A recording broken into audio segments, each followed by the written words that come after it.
Welcome back. Welcome back to the Detroit is Different podcast studios. And in studio, I have actually I've said this before, but like one of my favorite interviews. It was a long one. You go through the archives, but just found out so much about him where like so much of the basis that you usually would get from a Detroit is Different, it already has been said. But it's so much more since then. And since then, just like everywhere where you're seeing people speak of, man, it needs to be more brothers that are doing stuff for Black businesses and connecting the Black businesses. They speak his name. And when they speak his name, all he does is go right back to the organization, right back to the community, and saying that it can be happening more and more and more. Dwan Dandridge, Black Leaders Detroit, how are you doing today? Doing great. Thanks for having me. Yes, sir. Yes, sir. And this was so interesting, too, because I was doing work with Lauren Hood and the Institute of Afro-Urbanism. And you were like, hey, when am I coming back on Detroit is Different? I was like, Dwan, anytime. You know what I'm saying? Like, so it's been some years, it's been some time, but Lord knows the work of Black Leaders Detroit, as I support Black Leaders Detroit, meaning like I'm active in it, like more recent. Every week, you can give $1 just to support us lending to our own businesses. So people always talk about Black businesses, need to support Black businesses, definitely by patronizing by the products, but also to make sure that those businesses have some cash flow and have what's in stock to make sure that they can deliver good services and good products. That's right. And it's like, we need to pay for that ourselves. 100%. Yeah. 100%. Yeah. So the vision itself, it was like, yeah, I can support that all day. I can support that all day. So I love it. I love it. Yeah, and definitely, man. Definitely huge thank you for you, Mhm. to you for having me back, but Mhm. also being like a member and taking it seriously. Yeah. It's like, I bump into people all the time. And, one of the things that people say is like, I love the work you're doing and I'm going to sign up to be a member. Mhm. Like, how long did it take you? What would it take you? 2-3 Man, minutes? you can sign it as if you can send a Cash App to somebody and you done sent a Cash App or a Right. Zelle to somebody. It takes that little bit of time, like there. That's it. That's it. And, so like, it's like, that's that thing. It makes me feel good when people acknowledge the work Mhm. and that they believe in it. But I'd be lying if I didn't say it was a little bit annoying when people are like, I'm going to, Mhm. right? Because I feel like something this simple, but also something this important, we should be able to prioritize 5 minutes, to make sign up to donate $1.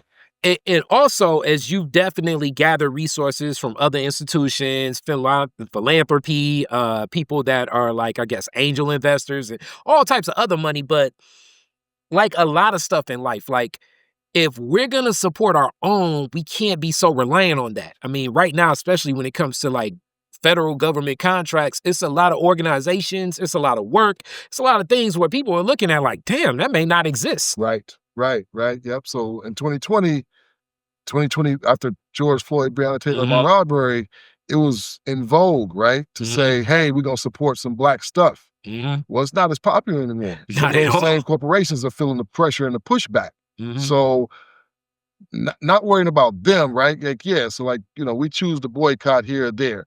Boycotting is good, but building is better. We Mhm. need building, right? Mhm. Like we've shown that we can boycott at times and make people feel the pressure, right? But like, can we build and make us feel the relief? Right? And also, similar to like that first episode, it's like if we're not going to take that stance in our own communities,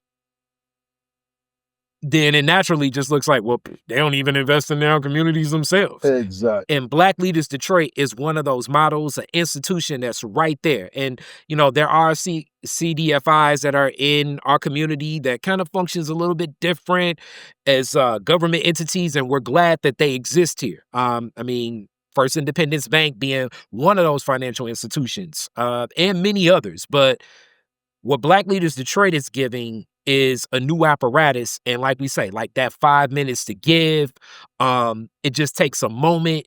And literally, I mean, to think like $1 a week. And also the reality of people have been giving grants from Black Leaders Detroit that didn't even expect it. I remember I got a phone call from, and shout out to her. Y'all know Zaina from Spectacles Detroit, one of the boutique clothing stores that has been around for, decade. Yes, that's where this came from. So I remember Zaina called me, like, it may have been like 2 years ago. She was like, do you know this organization, Black Leaders Detroit? I was like, yeah. I was like, my man Dwan's over there, but my homegirl Sharia just got there. She was like, they gave me a grant.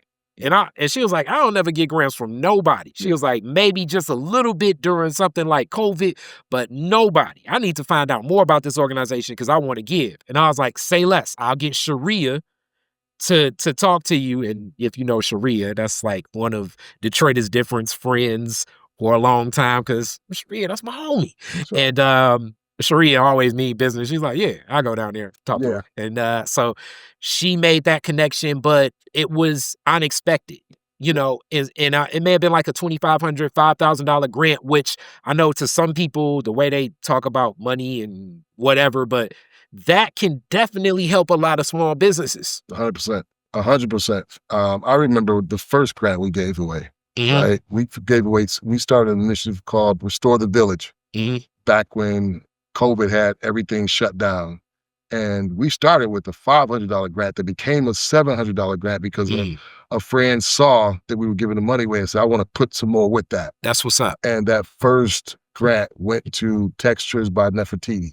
Ah. And as she is, like, at the time, was pretty much the only Black-owned business on the corridor from, like, on Woodward between the boulevard and downtown that was, like, also buying and owning her building.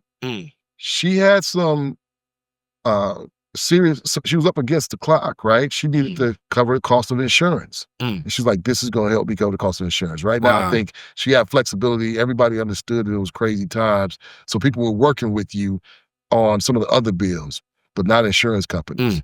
And their insurance company would have cost her, could cost her a business and a building, right? So we were able to step in. So yeah, like $2,500, $5,000 may not be a lot to some, but even more than the money, I think what Zaina and so many others get the experience is there's somebody out here to care for it. That cares. And Detroit is Different has been awarded a grant before, to the point where, like, Sharia was like, you need to just go on and reapply. And I was like, all right, I will. But that it's not the loops and obstacles. And I know y'all thinking it's like, is this an infomercial? Yo, I rarely support stuff like this, but I really support this because a lot of times in this dance, if you go back to our first interview, like, you know, it's like you gotta do, you gotta say the alphabet backwards. You gotta give 15 tax returns. You gotta, open up, like, what is your last 7 lines of credit? And it's like, damn, I gotta go through all of this just to get $500.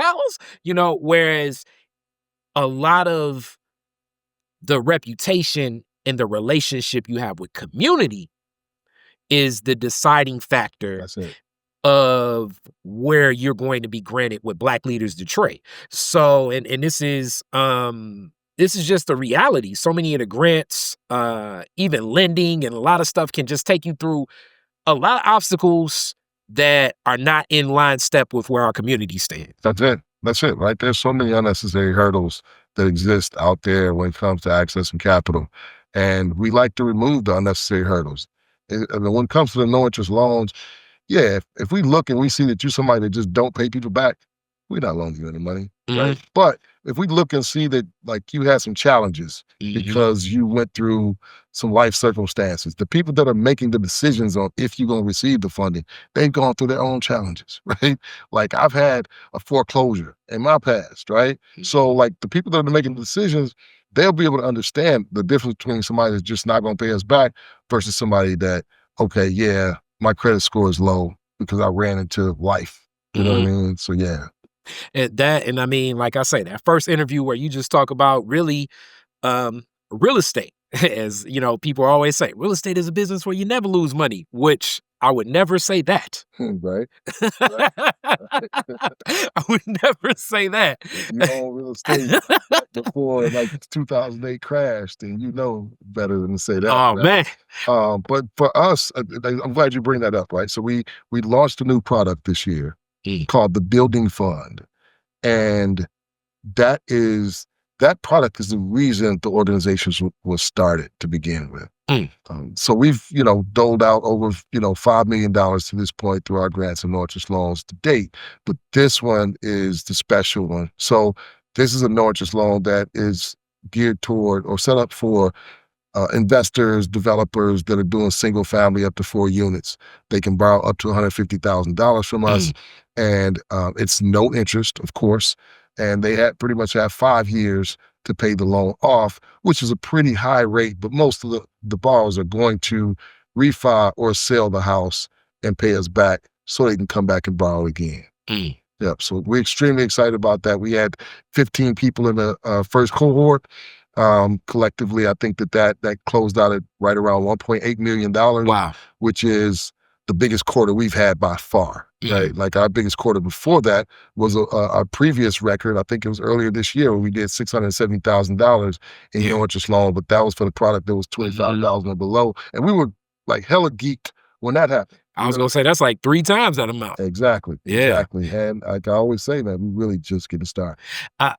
So much of that vision and like we say, like you definitely, it's a lot of stuff I cheerlead, but also these people that connect with Detroit is different. And we know what Mama Neff is. It was such an honor to honor her at the Natural Hair Show for being one of the champions of the natural hair movement to Detroit and what it meant for her and her connecting me with Baba Arishan and just like the movement of what we've done with the Natural Hair Show and that support, like to know that, like I say, this is staying within community and connecting in community. So now you see like those anchors up and down and it's like, okay, we can own this. That's it.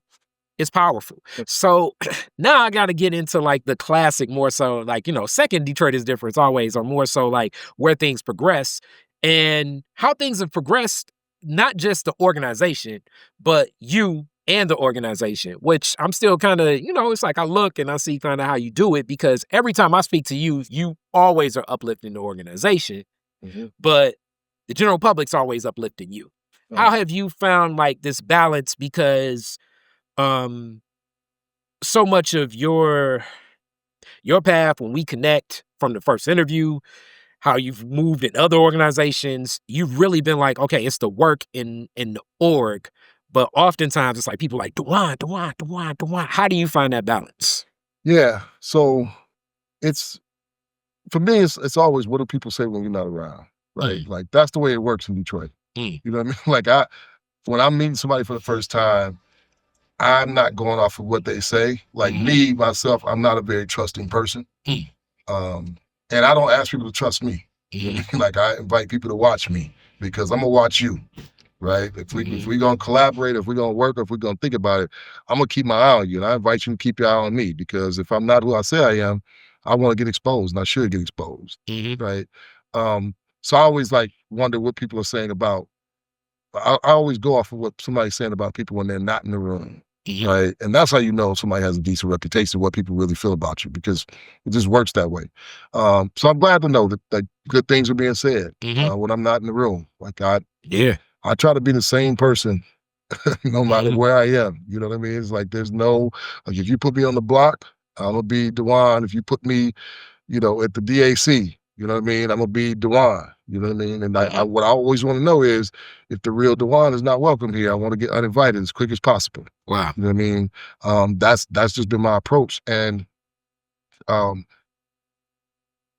of like I appreciate it when people are saying good things when I'm not around.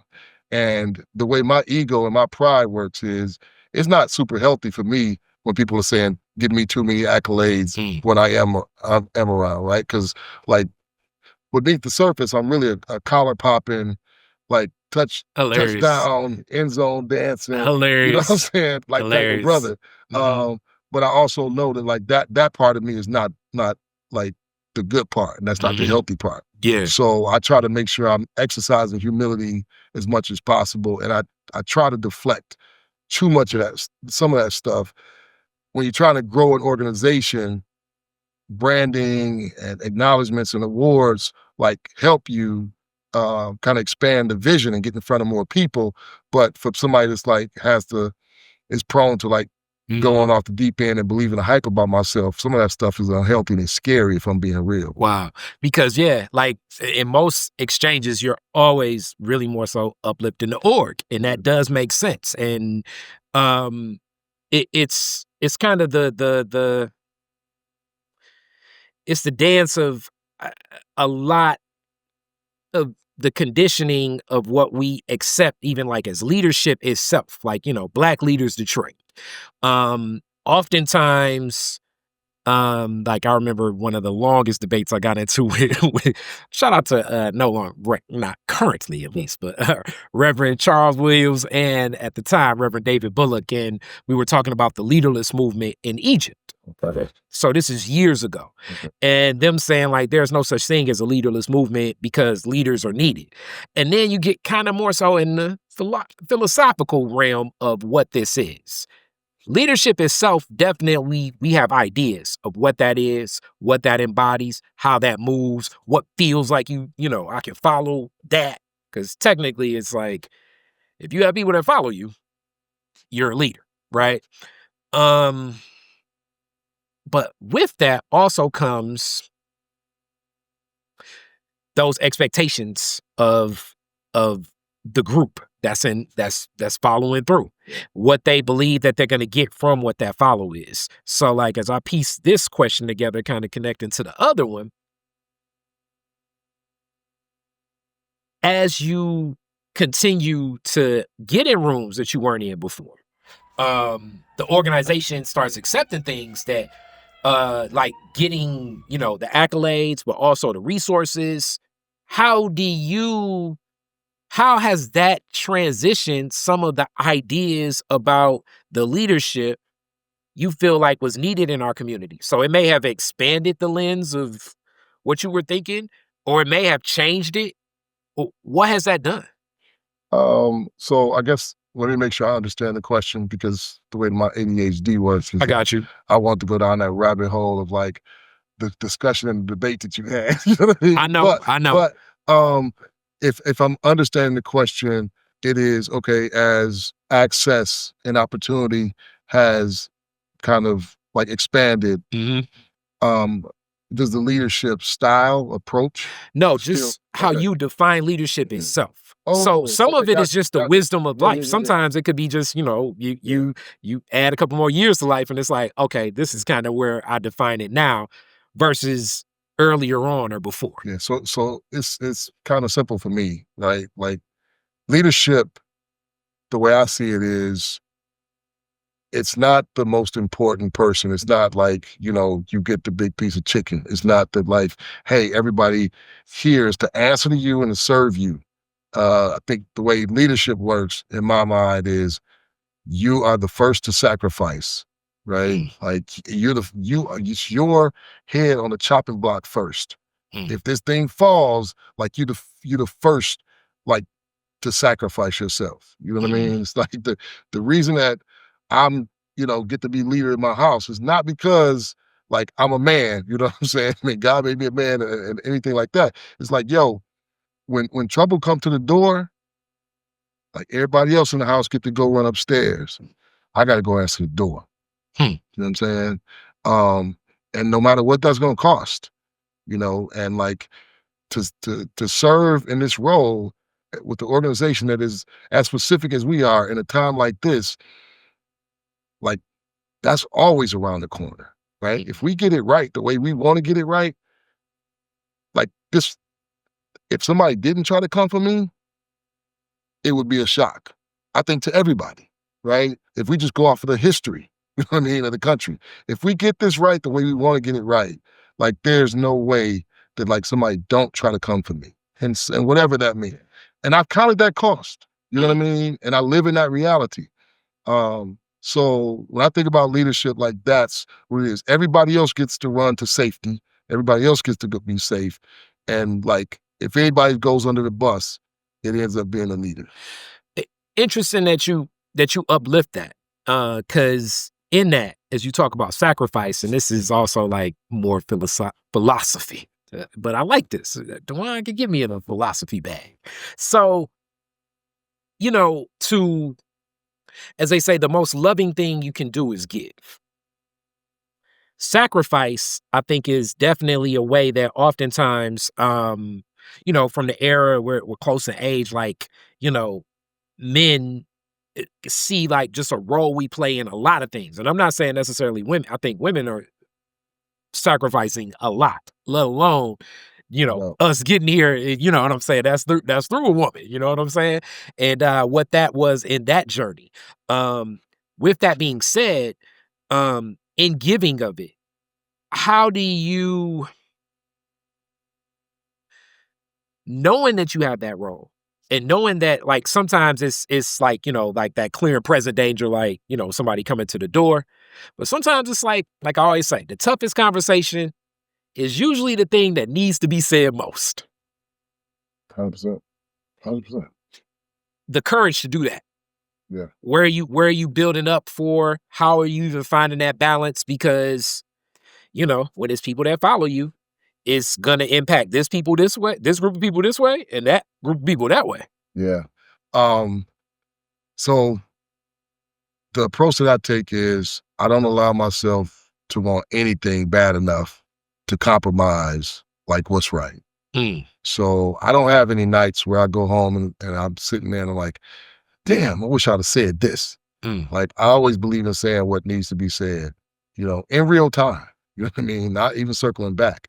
But when I'm saying what needs to be said, or we're doing what needs to be done, and this is like goes for if I'm talking to a funder or not. I mean, I've like literally told funders that we've received like 7 figures from.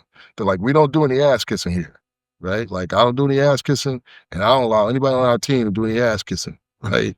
And like people need to understand that, and our funders have to have a certain posture when working with us, right? Like they have to understand and see us as partners, right? Because if they see us as we're here and they're there, that doesn't work for us, right? Like they're tasked with doing something good with their money, and we're tasked with our hearts to do something good, right? And we need each other, Mhm. right? Like so they need us and we need them, right? And if they have that posture, then it's a good partnership for us. If they don't, we've told people to keep their money at times. You know what I mean? So, yeah, I just don't allow myself to want anything, bro, like well enough to compromise who I am at the end of the day. And in that, like you say, like, because that's definitely one of those moments where it definitely becomes like, when you tell somebody keep the money. Yeah. And when people know, like, oh, I thought that was coming in. What tends to happen is, I'll say what happens when we have done that. People circle back, they get their posture right, and they come back, even with even more money than was on the table in the first place, right? Yeah, and I mean, I don't want to say like that's because I'm such a cold-blooded person or anything like that. I give credit to God for those things, that I'm able to be liberated in that way and be free, and then we still end up benefiting because you just don't never know how that's going to play out. You know what I mean? When you like keep it real, you know what I mean? Yeah, you'll have the community cheering, but the community's cheering would be a lot more comforting if we had the community showing up the way you and I want them to show up for this initiative. You know what I mean? Because I sit in the pressure of that place, right? Like as like an attack on DEI is happening, and people are saying, "Hey, you can't be strong, proud, and Black," and we're like, "No, we're gonna be strong, proud, and Black." Yeah. Right? Like we've been asked to change our name of the organization. I was gonna say the name alone, Black Leaders. Yeah. Detroit, and really saying Black in Detroit is like, Yeah. you double it down. Exactly. You know what I'm saying? It's not like, Black Leaders metropolitan area. It's like Black Leaders Detroit. It's bold. It takes the stance where it already is like, and you may necessarily, some of this may be the funder, but some of this may be the board members. Some of this may be other people saying like, hey man, if you just open up, I mean, if this was just like, future leaders. Yeah. Right. And we had those discussions when the organization was starting, was being formed, and we've had those conversations 100 times, in the last 6-7 months or maybe a year, right? Like I got a call literally the day after the election in November, and a funder. We was like, waiting on like a large amount, a big commitment from them. It was like, hey, like what y'all gonna do now? You know what I mean? Like y'all gonna shift some things because everybody's legal department, ours included, looking at us and like, hey, we need to figure out how to thread the needle. You know what I mean? And what we committed to our funders is something that we're comfortable with, and that is like we're going to be strategic, right? Like we're not going to be out there in a line of fire if we can avoid it, but while we're strategic, we're gonna be strong, proud, and Black. And now y'all have to make a decision on if y'all gonna be able to roll with us, with that being the case. And that feels and sound good sitting here on Detroit is different. Yeah, right? Because you preach it to the choir here. Yeah, preach it to the choir here, but like understand, like there's pressure. You know what I mean? Like there are people that like are doing some hard, like everybody on our staff like work their asses off. And they deserve to be paid. Yeah. You know what I mean? For the work that they're doing, right? Like there are bills that have to be paid. Yeah. So, there's a pressure on both sides that I feel that I live in, right? I feel the pressure of the foundations and like, don't get me wrong, the people that work in these foundations, so many of them want to do the right thing. You know what I mean? So like they're constantly like being advocates for us, and we're really thankful to have some of them at the table. Yeah, because it would be like near you at some of these tables. It'd be like if you was working in the foundation. You know what I'm saying? Like, ain't no question that you got our back, but you also may have your hands tied. You know what I mean? Because you have others to like report to. So while that's the case, like we have that pressure, right? The foundations are like, hey, do whatever y'all need to do to keep us out of like away from risk, right? Because that's the term that the lawyers use. Hilarious. Right? Hilarious. Right?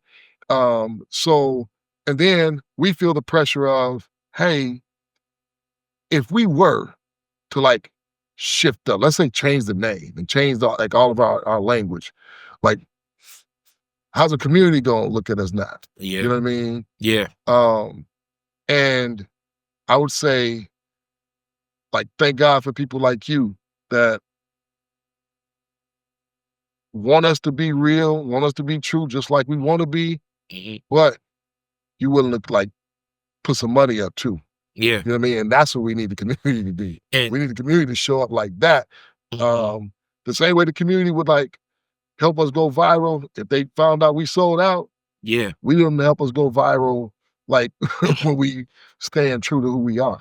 Which a couple things about that. One of my favorite interviews, when you all had your show and I was on there, it was me, you, and Ken, and that moment where I said, like, it's a challenge and I'm understanding of it. And we went back and forth a little bit about it, that, stepping into any role where you're seen of prominence, of having a platform, of having resources, it's people in our community that always question, like, oh, he got that because this, or he sold out. It's like, that will come. That I expect that, just due to the lack of resources and accessibility to those resources. Yeah. And some of the key resource that we talk about is just more so that same confidence of saying, like, yo, I'm gonna back my brother. And these are just realities. Yeah. So you're dealing with it on all sides, which now that moves into, like, when you say the pressure, a couple years back, I remember it was Doug Stewart from the Fisher Foundation that was like, yeah, man, Dwan just got out the hospital. And I'm like, for real? I was like, I just saw him. Yeah. And I'm like, yo, the guy that rides his bike across the world at this point, this is before the bike ride that definitely, we can't wait till all of that comes together. I saw Tamashi out not that long ago, but I'm like, yo, he's in good physical health. Yeah. I can only imagine that mental to the physical and connecting. Yeah. And just from what you shared with Lauren, now just knowing so much more of that spiritual balance coming in play too, because that stress is real. Yeah, no doubt, right? It's like, I live with a constant reminder, right, of how fragile like I can be, as strong as I appear to be, and as strong as I believe I am. And thank the Creator for making me this way. I thank God for making me this way. But I live with a permanent It's like, I got a pacemaker right here. You know what I'm saying? Like that right there is there because, my heart, if it puts, if I put too much pressure on it, if I get too much adrenaline going, like that thing start tripping, and the, it's interesting that we're in November. So November 10th, 2018, that is when I flatlined and was out of here. You know what I mean? For about 90 seconds. And thank God that, he saw fit to answer my wife's cries and petitions to save my life yet again. You know what I mean? Like, so so I'm glad to be here, but yeah, there's the stress, there's the reality, but it's also like it's all a gift. You know what I mean? Like I'm able to be here with you today, and I don't take it for granted. You know what I mean? And I do want you just in that space because the mental and the physical, it seems like, sometimes like no, but they're very, very connected. And definitely the spiritual is, I think, what can like center that. But moving in that, I know you felt like more of that stress coming up to that, but just for anybody else in some of those situations, what were the signs that it was like, okay, that mental impacting the physical, before it was like, nah, you need to, like, we gonna address this. Leading up to that. Leading up to like just recognizing, like, were you even recognizing the way that the mind was impacting the body? I don't think so, right? It's like I'm a guy that'll try to ride his bike from Black Wall Street to Wall Street. You know what I mean? So sometimes when it hits me, it's it's like surprise. It's not a surprise because I know that I have this condition, but I would say it doesn't slow me down, and I don't allow it to. But I'd be lying if I said there aren't moments when stuff just gets heavy. You know what I mean? And like stress is a real thing, and like some of the things that like stress me more than others, I would say is like when I have family members going through something or somebody that's really close to me going through something. And I'm like, focused on that, concerned with that. But also betrayal, you know what I mean? And you like, I think you referenced it just a second ago. It's like when we get attacked from somebody outside the community, it's like, oh, expected that. You know what I mean? Like no surprise there. But like when some of that stuff that you talked about like comes from internally, I'm like, because I'm always vulnerable to that. Yeah. You know what I mean? Yeah. It's like, and at this point, just with the way you've been in community, I mean, before Black Leaders Detroit, like I say, I remember so much of a lot of Detroit is different, and that's just a gift that I have. You know what I'm saying? But just even Life Remodeled and a lot of other stuff, just like what you were doing with a lot of the brothers and helping them find stuff. And it's so tough because sometimes those people that you help the most can be the people that will speak or act most harmful for you because I guess their expectation of where they should be based on their interpretation where you're at in your life journey. Yeah. And what role they should play in their interpreted success of stuff. Yeah. And it can be like, damn, like you're my, you know what I'm saying? It's like, you my man, you my people. Yeah. Yep. And you would do this, right? Yeah. But it's like, so that's the beautiful thing about like my faith journey, right? It's like understanding that, in the faith system that I ascribe to, there's one that's good, right? And that's the Father. So even the Messiah who died for our sins, based on what I believe, when somebody approached him, called him good, he was like, why you call me good? But one that's good, and that's the Father. So what helps me and centers me is when somebody does shoot a move and does something scatless and betrays me, I think back to when I was the one that did something scatless and I betrayed somebody. Yeah. And just like when it happens to me, oftentimes the person that you betrayed or the person you did something scandalous to is somebody that's like really close to you. Yeah. You know what I mean? And Yeah. they had their guard down, Yeah. right? And they thought they could count on you. You know what I mean? And I've sat in that seat. You know what I mean? So I have to remind myself of that. Like, yeah, you know what I mean? Like, if you ain't being who you're supposed to be and the best version of yourself, you know what I'm saying? Like, you done shot a movie before. Oh, You most know what I mean? definitely. So I think that for me helps me at least like wrestle with it Mhm. and want to kind of keep moving on. You know what I mean? Like now, I'm not gonna let my guard down around the person again, you know, but I fight, and it's a fight, because I don't want to offer up forgiveness. I ain't Yeah. gonna lie to you. You know what Mhm. I mean? Like I don't want to offer it up. I Mhm. want to receive it. You know what I mean? Like I always want to cash in on grace and forgiveness, you know what I'm saying?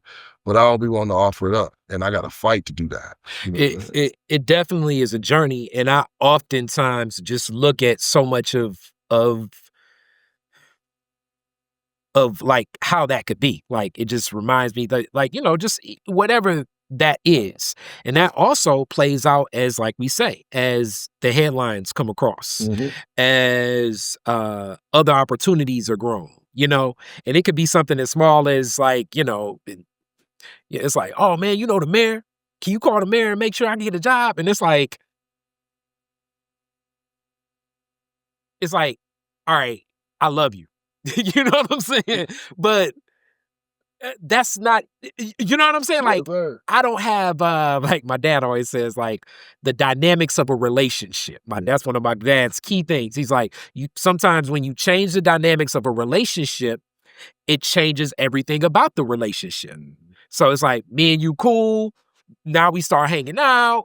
It's like, yeah, man, I just got this and I got that, or this is happening and that's happening. It's like, hey man, just see if maybe that, I could get something. You know what I'm Put saying? me on. Put me on. And when the person doesn't get put on the way they feel like they supposed to be put on, that's usually where it's like, oh man, he think he, and you be like, damn, man, that was your people. Yeah, yeah. So it's like one of the things that I think I'm learning, and shame on me for like waiting until I'm 52 to be learning this Hilarious. lesson, is because I always wonder, right? Like who should I be rocking with? Who should I roll with? And my approach has been like I will give people the benefit of the doubt, and I Mhm, like trust that they are who they say they are. But again, I'm not trusting, so I'm going to watch them and keep my eye on 'em. mhm, I think where I'm moving to now, bro, is I'm going to let me study your track record, right? If every time something pops up, are you trying to make it a hookup for yourself, mm, or are you constantly looking for opportunities to help somebody else? mm, And like, I just want to be around people that's like trying to help the whole.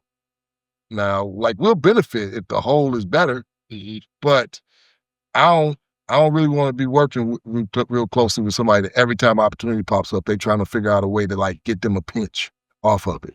It's interesting you say that because so many, like, in a lot of ways, I would say that's the American way. It's a lot of people in spaces where you have to navigate. And this is kind of like similar to very unfortunate situation that happened a while ago where they was like, man, you should have known that brother was like this or like that, especially like my hip hop days.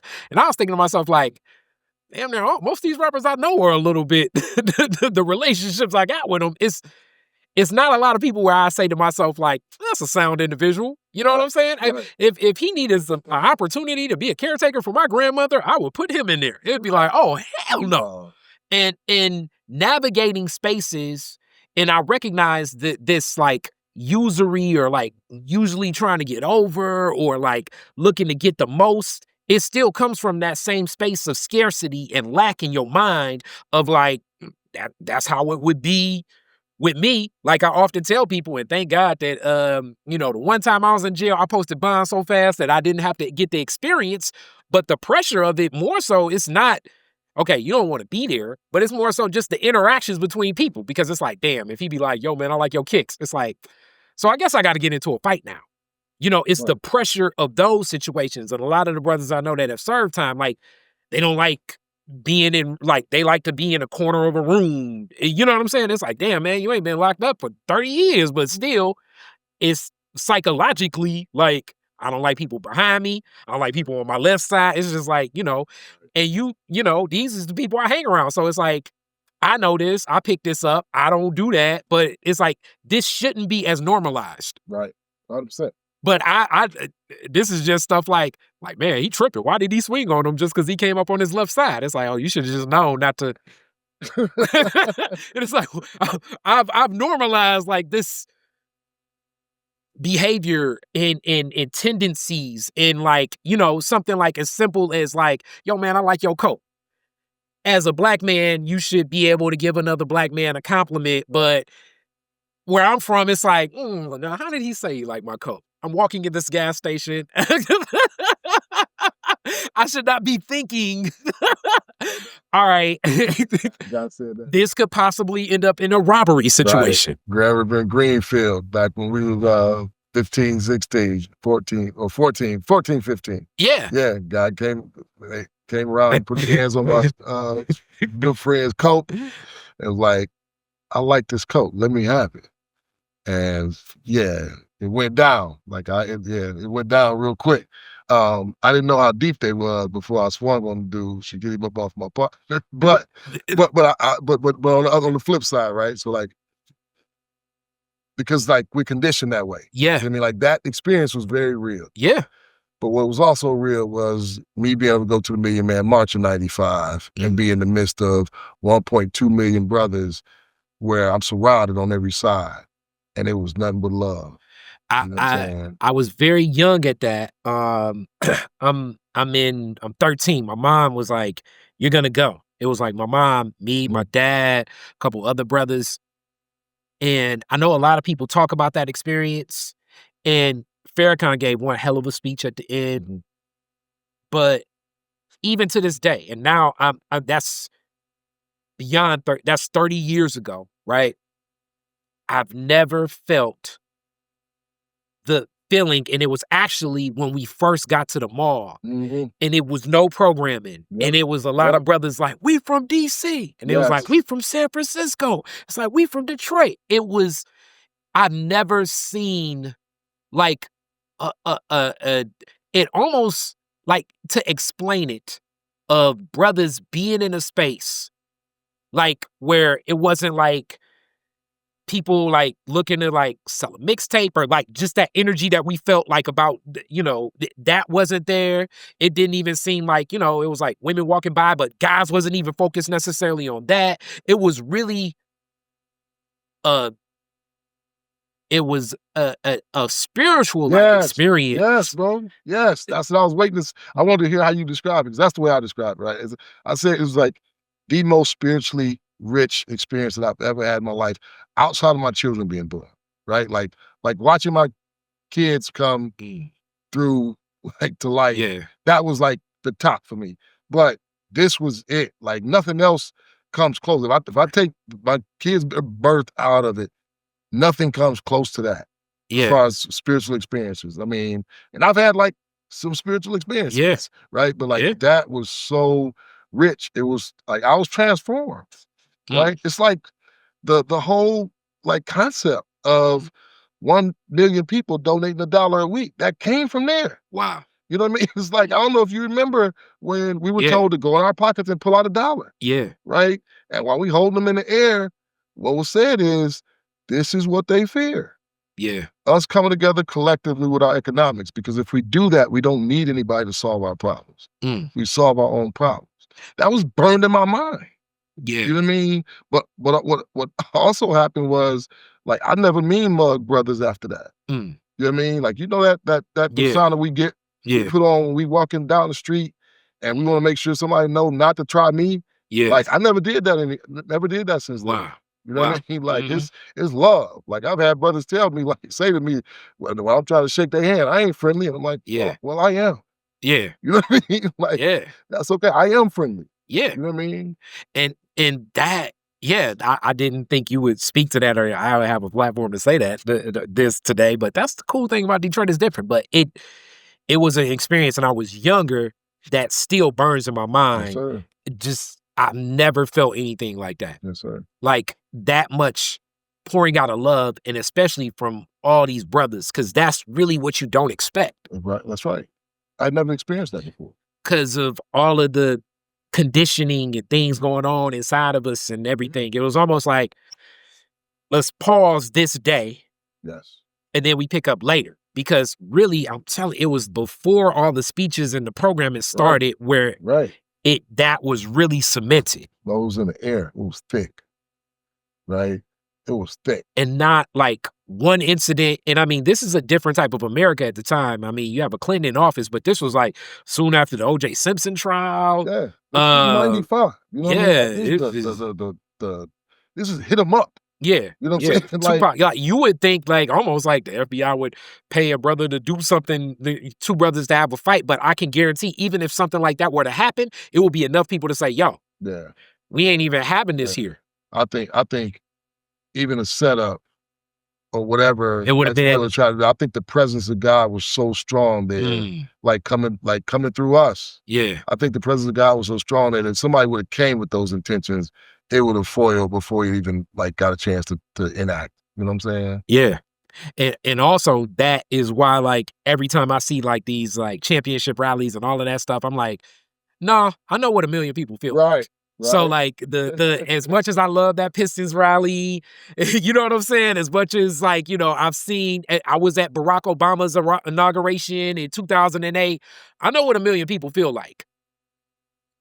Either that was like 5 million people or these other million numbers really ain't a million, because it was like, when I say this, I can't, you know, this is not just the economist in me or whatever, but like, if you happen to have any type of food in DC that day, it was all sold out. Right. Like, I mean, like all sold out. Yep. No, the 100%. You know? 100%. So like now I guess seeing like even more so that message and now it's kind of like seeing what that has been as you've built and really like, I guess, welcome more people into the family. And when I say the family of Black Leaders Detroit, that come on to the mission. You know how much I love Sharia. But not just Sharia, but you know, the staff's expanded. I remember one of those years, your daughter was working with you one of the times, and he was like, internship with her. Yeah. So what has it been like welcoming new people to the team, and also just thinking like you and me as I grow my team? It's like, damn, you know, the responsibility of not necessarily saying like I'm responsible. Yeah. So now I love creating jobs. You know what I mean? Like, I'm still a UAW member at heart and mind. Yeah. You know what I mean? Like, I was a UAW rep when I worked at Full. Okay. You know what I mean? So like, I believe in fair wages. I believe that people should have health care. You know what I mean? So like, there's something that happens in the nonprofit sector where you know that people are doing something that they're passionate about and that they love. So the way it's often happens is like, hey, you love what you're doing, right? Yeah. Well, what's the least amount I can get you to do that for? Right? What's the least amount like I can pay you to do it? Yeah. And it's abusive, right? Like, we don't do that. We look at our budget, we figure out what like comparable seats in other orgs are looking like, and we try to pay people something very fair. You know what I mean? And like, we don't want people to be solving a problem and working to solve the problem and them to be suffering. So we transfer the issue and the pain from this area to the people that's working on bringing a solution. You know what I mean? So, yeah, man, we have 6 full-time positions if you count myself. We have 3 contract positions. The people that aren't like full-time and salaried employees, but they provide like crazy impact for us. Everybody works like extremely hard and everybody's brilliant on our squad. Like, yeah.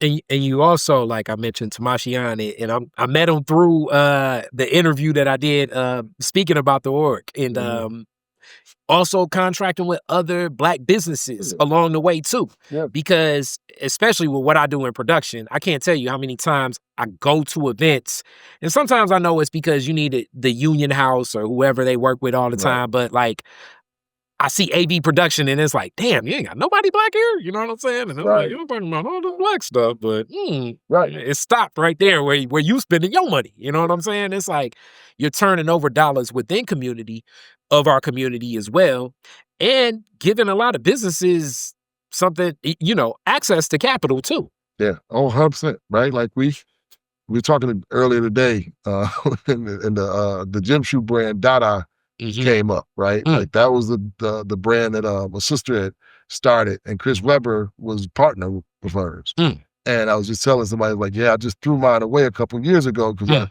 took him to a repair shop, and they didn't come out right. Wow. I'm like, yeah, like I believe in this. You know what I mean? Like, so when we are looking for somebody to provide a service for us or a product for us, we starting in our community, right? Like we starting there. Now, if it just doesn't exist, now I'll tell you this: when we looking for somebody to provide something pro bono, we starting outside our community. That's hilarious, right? I like it. It's like when we looking for somebody to like provide a pro bono service, like we go outside the community first, right? Because they have the resources, they have the opportunities, right? Like they are able to take it on.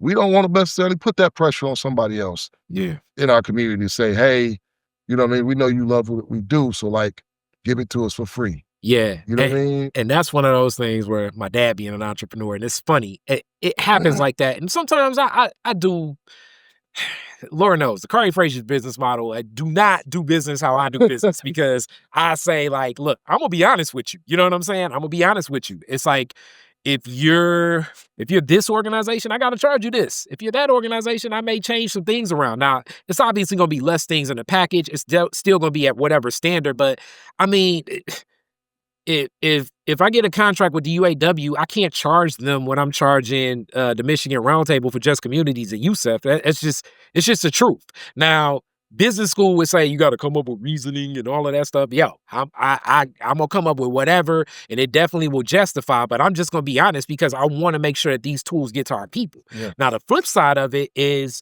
oftentimes, like Greg Frazier CPA says, when you work and grind with that company and then they get the big check, they are not coming back to you. Usually that's when this shift off happens. It's like, hey, we got big time money. Let's go to the big time business. That's kind of like one in the same. And I've kind of learned, like in growing in my business, like my best opportunities are organizations when they first start or organizations in crises. And finding some comfortability in both spaces for where I'm at. Yeah, no, it's interesting, right? So you mentioned T-Bop Media, Twasha Jones, owner of T-Bop Media, right? And when we were looking at doing a documentary, I met with someone here locally that used to like work for a very big network, and they advised me to go with like somebody that had a big name, lots of experience. It was like, hey, like you don't get to do a do-over on this. Excuse me. Like you have to get this right. And I'm like, I think there's a lot of people here locally that could get it right. You're right. You know what I mean? Like, like this person that you like referring me to, they had a first time. You know what I mean? Like somebody gave them their first shot. And for T-Bop Media, this ain't even his first time. You know what I mean? Like, he has a dope resume to begin with, but also, like, I know his background. Like, dude is like a businessman, has a business mind, and he can lead a team. And he took on like the role, but also some additional tasks. You know what I mean? That comes along with helping manage a ride of that magnitude, right? So yeah, man. Like we believe in us, and it's a way of life for us. You know what I mean? We don't even like think about it, but we did start to measure it, right? Because we wanted to see numbers wise. Okay, we know what we doled out through our grants and no interest loans. I want to know what we're spending as well. As I've been critical of the city of Detroit at times when I'm looking and seeing like what type of procurement they have when it comes to the contracts and how many like Black Detroiters are getting like those opportunities. So I'm like, yeah, if I want to know like what percentage they're at, we need to know what percentage we're at too. I Well, mean, which okay, two things. So I want to, and then I'm gonna pick back up with that point, but we got to go right into it. So, in support of this effort, and you're an avid cyclist, beyond avid, like mm, to the point where from Tulsa, Oklahoma to Wall Street, New York, you ride, but you've been doing a ride from Detroit to the Mackinac Conference for years, yep, and you've built support for it. It's similar like with like the way that you sponsor a person that's like, hey, I'm running for a cause or whatever, right, but you were riding for the cause, and right. along this ride, you took you had many riders that rode with you a long way, but did picked up different riders in different cities. It was a whole effort, and it was all captured in film. Tamashian did one hell of a job, and from the interview, even alone, it's like, yeah, this guy is different because he's intrinsically in there. And oftentimes, you know, I don't know, like more people need to sometimes call me about this production stuff because it's like it's different groups of people. It's people that, see things through, that have made things themselves and can do things for other people. And then there's people that like sometimes like siphon off stuff. There's a lot of people in this production world, and I'm not necessarily saying it's a bad but if you do that, but some people think like, hey, this is what I do, and then I give it to them, and then they give it to them, and then they give it to them. But sometimes that stuff ends up in limbo, and you get the classic where people tell you all the time, man, we got hours worth of footage, but we don't even know what to do with it yet. Mhm. It's a lot of groups that have that just sitting and great stories that could be told because somebody just hasn't stepped in and knows how to like get that vision to the finish line for many reasons. He's one of those people. So I'm very interested in this vision because like, I mean, I was looking just at the photos and the reels that were coming out. So like it was like same day. And it's like y'all going through rain, mud. I'm like, damn, this is like a perfect storm. Like this gonna be looking very epic. Yeah.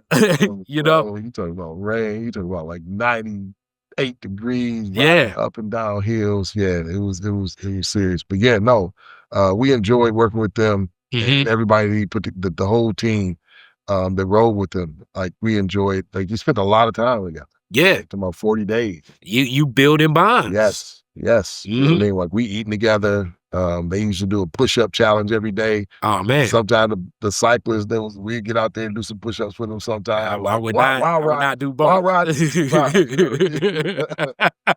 know what I mean? We will pick Yeah, A or B. right, right. I did a few days. I didn't do too much, but like they was out there serious, man. Yeah.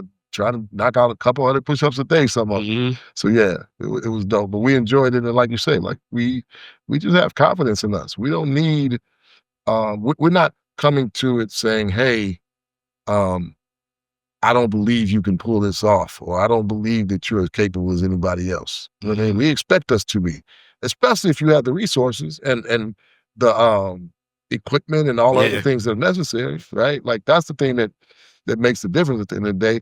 But even more than the resources and the equipment is opportunity. It's resources, equipment, opportunity, and I'm gonna say this one too. And I know a lot of people sometimes check this box. I was talking to a potential client yesterday, and it's like, don't say this too fast. You got to be confident. Yeah. And Mhm. that confidence sometimes, like, especially when I say this production stuff, it's not necessarily that you can do it. It's like I'm hiring you for when what you expect to happen doesn't happen. Like those are the best guys. You know what I'm saying? Like when I learned at recording school and stuff, it was like, yeah, when all this stuff turns on, but when that goes out, when that lens is cracked, what do we do then?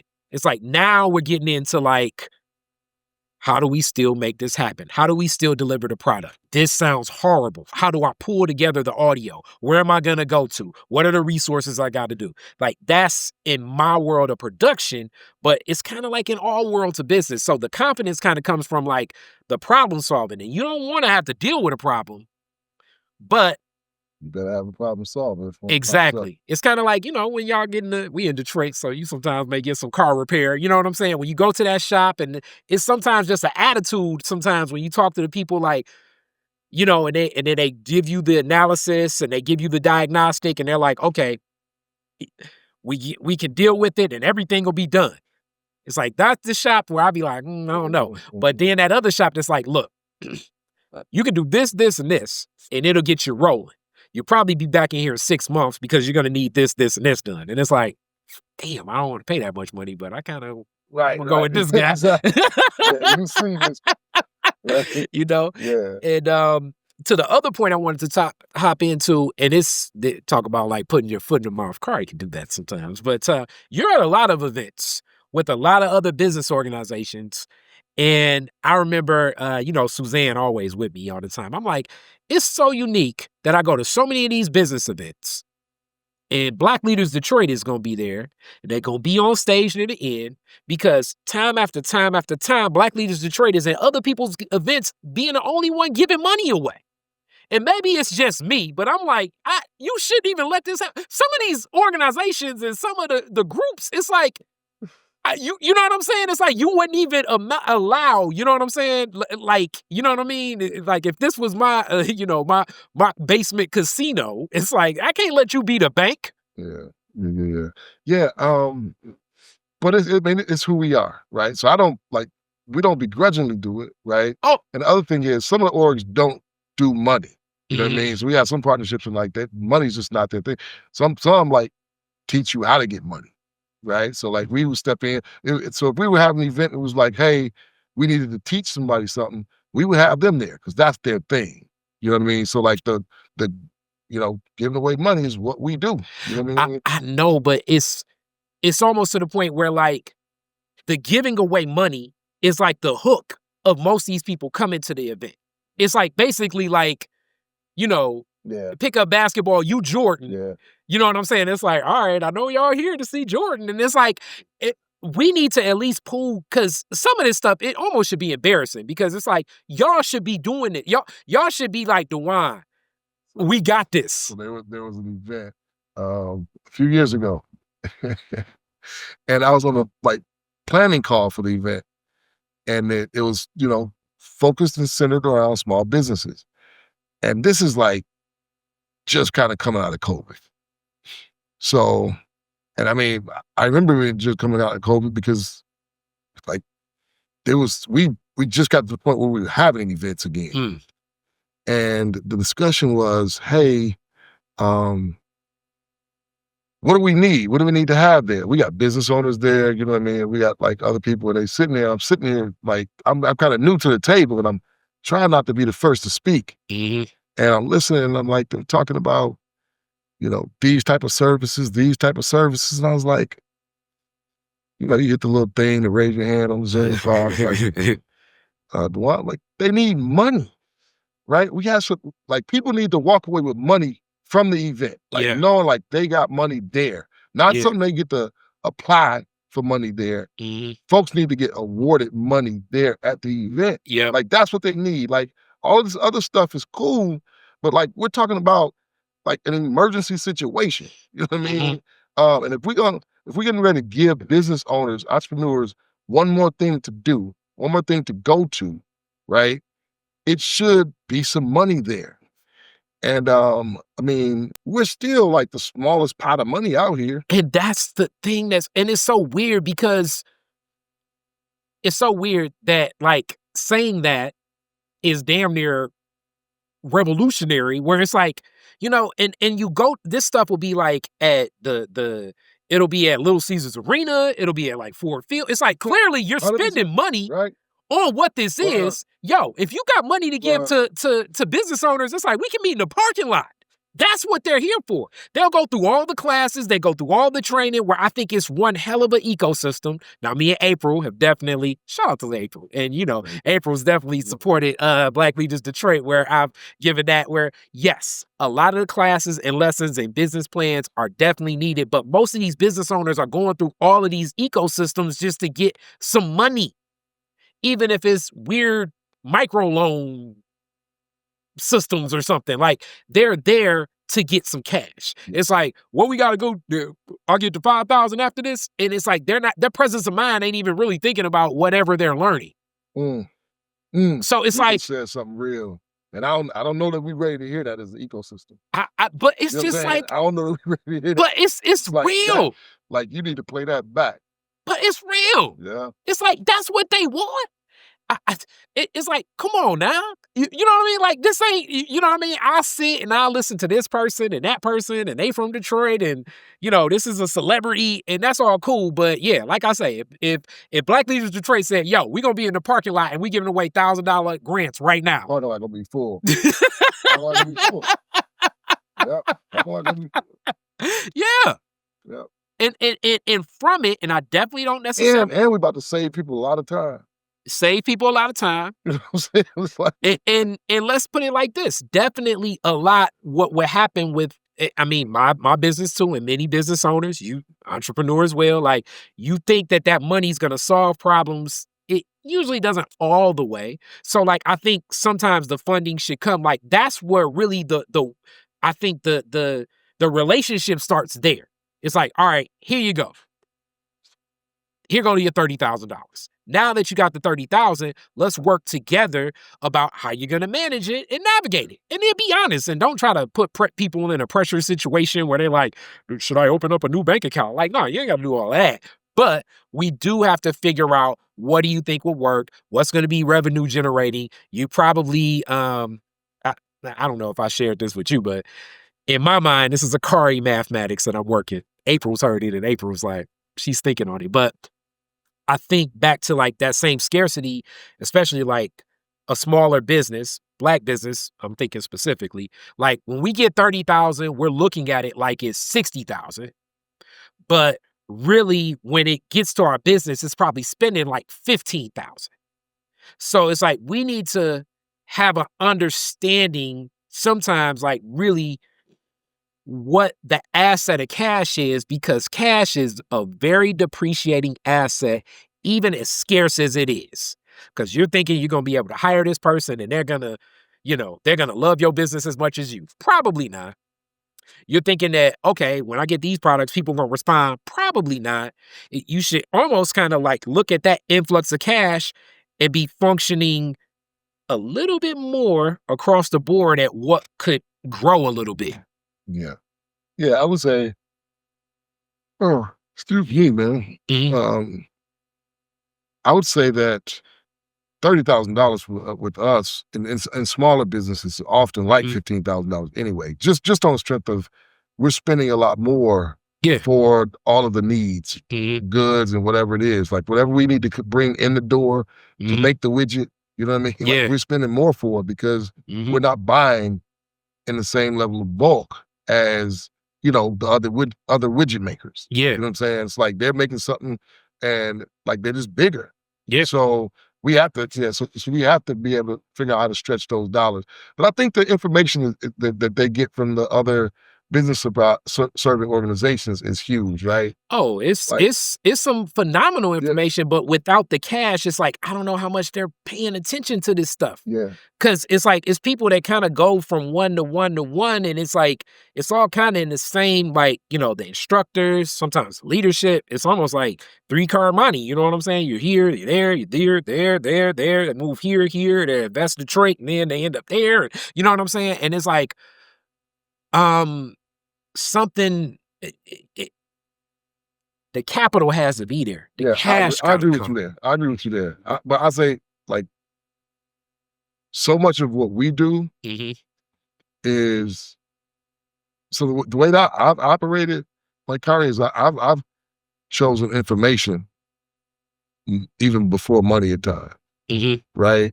I've taken, like, if people would train me and teach me something, I'll let them pay me almost an abusive wage because I know how to turn information into something. You know what I mean? But the things I learned at Life Remodeled when I was there for 4 years, I was very honest that, like, part of the reason I was there, like, along with believing in the mission, and because the mission was getting resources to, like, Black community, right? But a big part of the reason I was there is I really wanted to understand how white-led nonprofits raise so much money and so much momentum. I got a great education while I was there. Yeah. And I know what to do with that information, right? So I think that part is important. one of the things that is missing, and I think that you're touching on it, I'm gonna talk about it a little bit differently, is there is there seems to be no room for criticism of the small business support ecosystem, right? It feels like entrepreneurs are reluctant to say if something, if a product or service or some money that they got was good or bad, because they might get blackballed. Yeah. You know what I mean? So what I hear people say about some of the things that are out there to me versus what they're saying when the cameras are on Yeah. or when the other organization that they received it from is different. And I'm like, we should be welcoming that feedback. That feedback is a gift, right? That could only make us better. I think that, our space can be competitive when you're talking about funding. And if people have a scarcity mindset, or if people are like, hey, I'm, the big dog, or I want to be a big dog, or whatever the case may be, if we have people saying that like our stuff is not good, then maybe the funding is going to go somewhere else. So I think there needs to be like a big conversation, one with funders saying, hey, like we're going to encourage y'all to learn and get better. Because what ends up happening is people taking surveys, measuring what's going to make them look good, and reporting like off those surveys. You know what I'm saying? And would not get, and even the people taking the surveys are intimidated to say, Yeah, because how it's they like really I feel. don't want to get blackballed. And when I say Right. this, I'm also like, I mean, I've not just I've worked with some of the businesses, especially like I was one of the first, so shout out to Roderick Miller and Mike Forsyth and them. And I mean Geo Ford, like one of the first Motor City Match. I was a vendor where I did interviews with a lot of the people. And I think Motor City Match is one of those classic cases, even to this day, where it's amazing for some businesses and it can be tough for others because that match between, and this is a like kind of like it's not as present as it used to be in Detroit, but definitely at the start of it, where you had a lot of people that own spaces that want to get businesses in them and matching them together. So that's conceptually the root of Motor City Match. With that, obviously, if you're the person that has the space, a lot of the improvements and advantages of what the vision will be will come to the space before it gets to the business. And then now you still have a landlord-tenant relationship. And as we know, I mean, landlord-tenant relationships can be, y'all don't see people's court. You know what I'm saying? You know what I'm saying? So it's, but at the same time, it also has been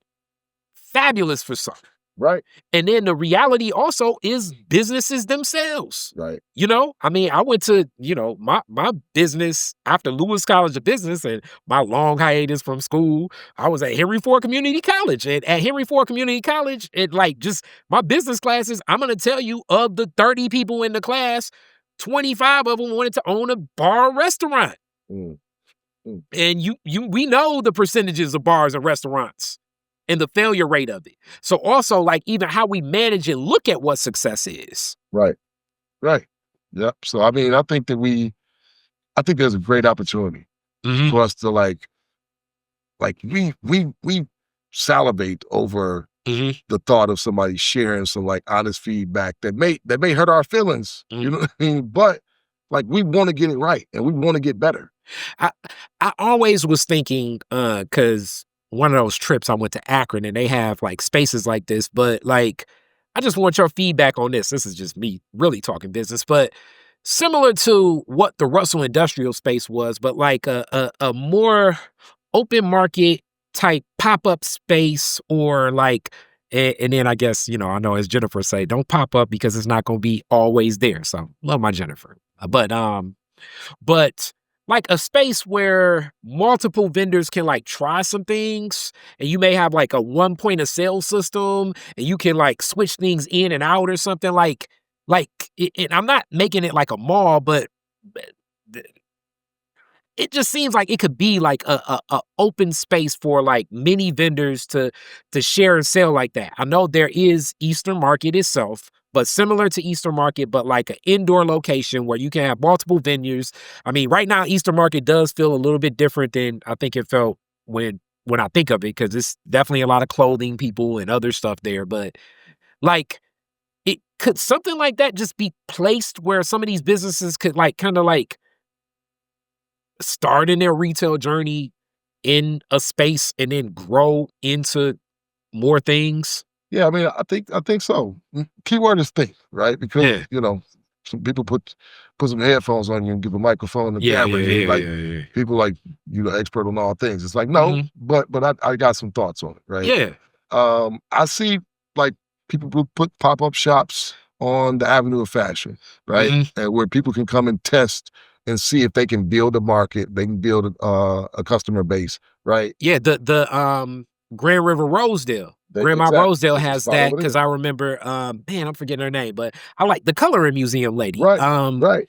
And I was like, Yeah. okay, that changes over. And now she's stepping up and she's about to have her own space. You know Mhm. what I mean? So, it's there. I mean, when we're in Tulsa, there's a place that's forget the name of the place, Mother something, but it's like a spot where it's a hub, it's like a food court, a Okay. bunch of restaurants. Yeah. They keep a spot in the corner for pop-up restaurants to come and be there for Mm. maybe a week or be there for a couple days, right? Mhm. And come and because they know people gonna come there. You get people there, see if you can sell some of your food, if people Yeah. like your food. And then, you might grow till you have one of the more permanent locations, right? So I think that, yeah, there's room for that. But the other thing that I see, I mean, I love us so much because we are always looking to have some type of social impact. Mhm. All entrepreneurs that we've worked with are giving back in some kind of way. I very much Yes, so. Like most yes, times you meet with people, the first thing that they're saying is like, but this is what we do for the community. And it's like, yes, okay, yeah. you gotta also make a I profit. know, right? I know. But one of the businesses that we would recognize right away is 313, right? Mhm. Like Fame will tell you that there's been so many to this day, so many people that he's allowed to come and just bring their products in there Mm.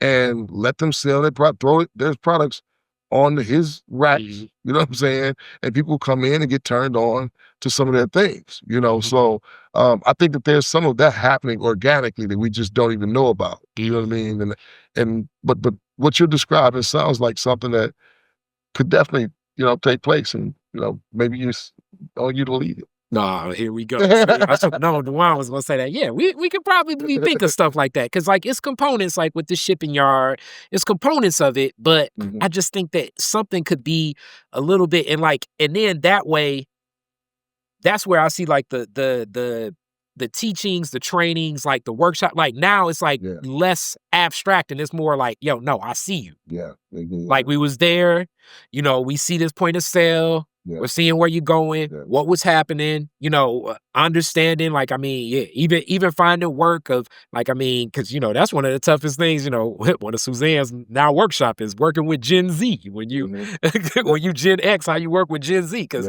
Yeah. they may quit lunchtime. You know what I'm saying? They may quit lunchtime and not even let you know.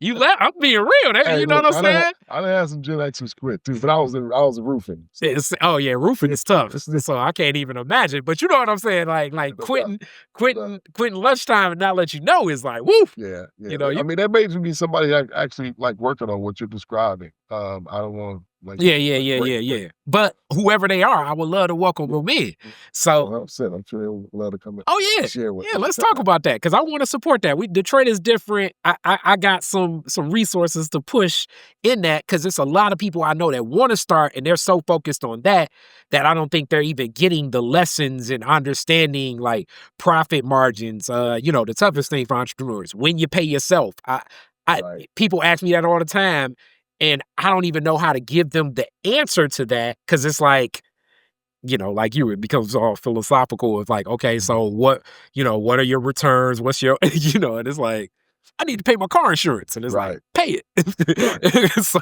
right, so, right. You gotta put yourself on salary, bro. You gotta put yeah. yourself on salary and figure out like what does it cost to make sure you get paid. What do you have to do to make sure that happens. Mhm, Um, I think about what is it called? The holiday market, mhm, right?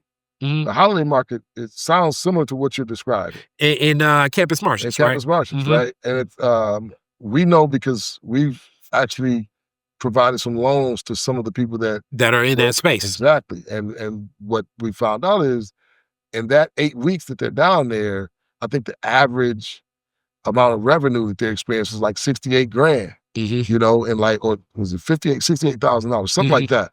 And people are like, I mean, that's huge. You know what I mean? If you're going from like used to being a pop-up spot, to be able to get there and have, you know, like customers come through there and stroll through there, and people are coming out there to buy stuff. You know? So that's exciting. I mean, so I think that to your point, that might be a case study that proves that it's like something that can be done. I like that you just said that. And Lord knows, you're going to get me talking to one of the most get-going persons that needs to get back here, too. I'm going to run this by Jennifer, and she's going to be like, all right, Kai. Jennifer is 1,000 miles a minute. That's it. 1,000 miles a minute. It's like, damn, Jennifer, slow down. Super effective. Slow down. Slow down. Yes. All right, so as we get to a close, always pump up as we led and said, you know, join Black Leaders Detroit. Give some money. I want you to get a full 52, but give what you can give. And make sure that you're supportive of this because it's going right back into our ecosystem. And the more that we can support us, the other support even is only going to support more of that itself. The less we support us, it's like, y'all don't even care about yourself. You know what I'm saying? It's like, we gotta back us. You know what I mean? So that's one thing. But now, because I've asked the other questions, I get to ask the other closing Detroit is different question. So this is usually for the people not from Detroit, but you know, I kick it to the people. I need to like get a whole book of my Detroit is different questions. But an alien ship comes down, parks in front of your house. Alien comes out, E.T. walks up to you and say, take me to the most Detroit place you can take me. Where you and E.T. going? All right. I don't know if I'm going anywhere with an alien, but if I'm going to take them to the most Detroit place, ooh, that's good. I should do some homework and prepare for you to ask that question. The most Detroit place. So if I was going to take them to my place, like the Dwan place, I'd take them to get something to eat at Jay's Cafe. Jay's Cafe over on Grand River Road, and Jay's been under construction for about 2.5 years. I think he ran into something with his contractors or something. So it's like heartbreaking. I've been going to Jay's for like 30 years. Wow. But Jay's Cafe is where I would take him. Now I don't think that Jay's Cafe is the most Detroit place. So, but if I had to take him to the most Detroit place, it's Belle Isle. Okay, that is the most voted location. Yeah. It's Belle Isle. Well, I gotta tell you, the most Detroit place is Belle Isle, and probably put them on the giant slide. Okay, You know all right. You're the first person to say that. That would be really cool. I definitely think, like we always say, it's like, you know, people would see the spaceship and be like, yeah, I got a better car. It'd be like some brother come out with a Hellcat some better lights. Right. It's like, my ride better than yours, E.T. Right. But yes, old school, all day. It's like, oh, look at this. Yep. So I love it. As always, man, so supportive. Thank you so much. And thank you for supporting Detroit is Different, as you always have. No doubt, man. Glad to be here. Privilege. Appreciate you. Peace. Peace.